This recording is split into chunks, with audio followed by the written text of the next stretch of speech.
Okay, this is Kendall, the Awkward Entrepreneur, and funny thing just happened. I ran out of space on my phone when I was making the video before. I made this lovely box that I cut down,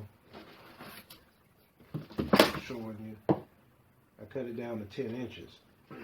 So instead of wasting another box, well, not wasting, but instead of using another box, I'm going to show you what I actually did. So what we have here, this was a 14 cube box, and my original box was this size, okay? And then what I did was I cut it down to 10 inches.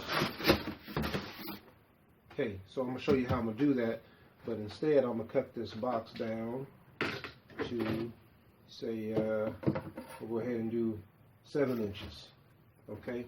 And here's what I did. I should have enough space.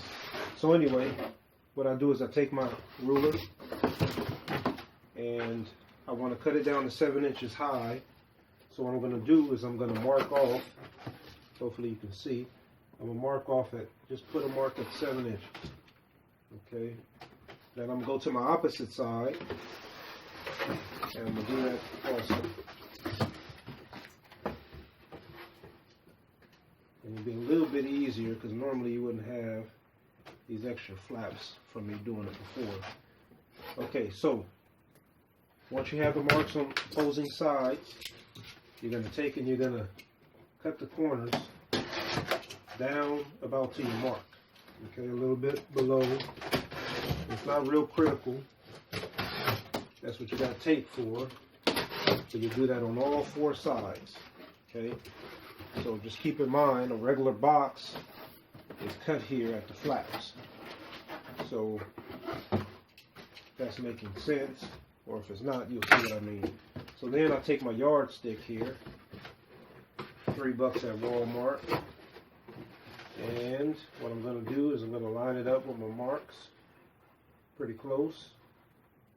Okay, and I'm going to apply some inward pressure here just to hold the yardstick in place. And I'm going to take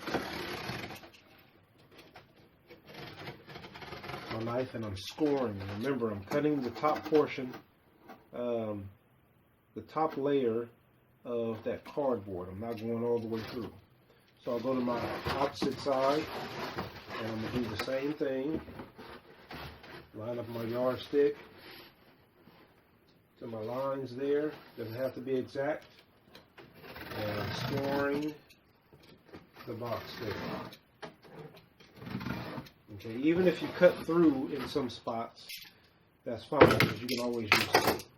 Okay, so now what I have is, see how it separates there? And then I just fold it on the inside here. Okay, fold it in. So this was my original cut. And normally you wouldn't have this much overlay, but this was cut over on.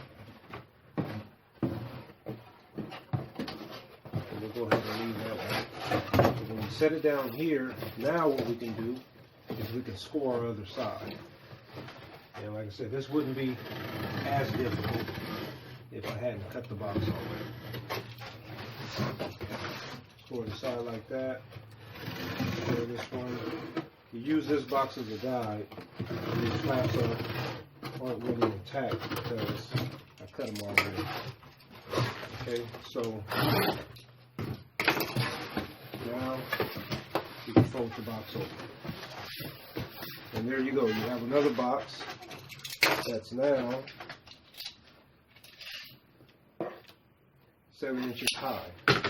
Okay, so you can do it whatever amount you need. You might have something that's real thin where you only need it 4 inches high, but you need 14 by 14 width, or whatever box size you have, so you won't use so much void fill.